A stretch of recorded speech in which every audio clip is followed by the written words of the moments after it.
The first meditation opens with the meditator reflecting on the number of falsehoods he has believed during his life and on the subsequent faultiness of the body of knowledge he has built up from these falsehoods.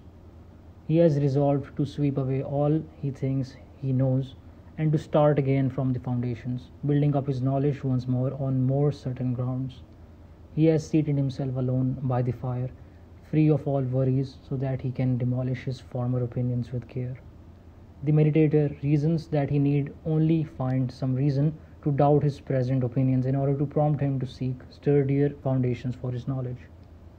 Rather than doubt every one of his opinions individually, he reasons that he might cast them all into doubt if he can doubt the foundations and basic principles upon which his opinions are founded.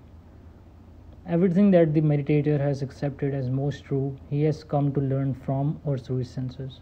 He acknowledges that sometimes the senses can deceive, but only with respect to objects that are very small or far away, and that our sensory knowledge on the whole is quite sturdy.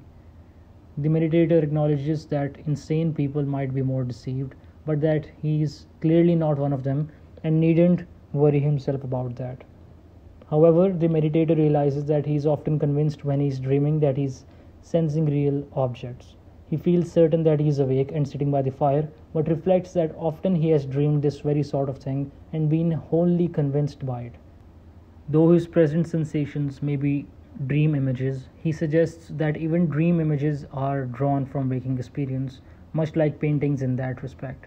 Even when a painter creates an imaginary creature like a mermaid, the composite parts are drawn from real things, women and fish in the case of a mermaid. And even when a painter creates something entirely new, at least the colors in the painting are drawn from real experience. Thus, the meditator concludes, though he can doubt composite things, he cannot doubt the simple and universal parts from which they are constructed, like shape, quantity, size, time, etc. While we can doubt studies based on composite things like medicine, astronomy, or physics, he concludes that we cannot doubt studies based on simple things like arithmetic and geometry. On further reflection, the meditator realizes that even simple things can be doubted. Omnipotent God could make even our conception of mathematics false. One might argue that God is supremely good and would not lead him to believe falsely all these things. But by this reasoning, we should think that God would not deceive him with regard to anything, and this is clearly not true. If we suppose that there is no God, then there is even greater likelihood of being deceived, since our imperfect senses would not have been created by a perfect being. The meditator finds it almost impossible to keep his habitual opinions and assumptions out of his head, try as he might. He resolves to pretend that these opinions are totally false and imaginary in order to counterbalance his habitual way of thinking.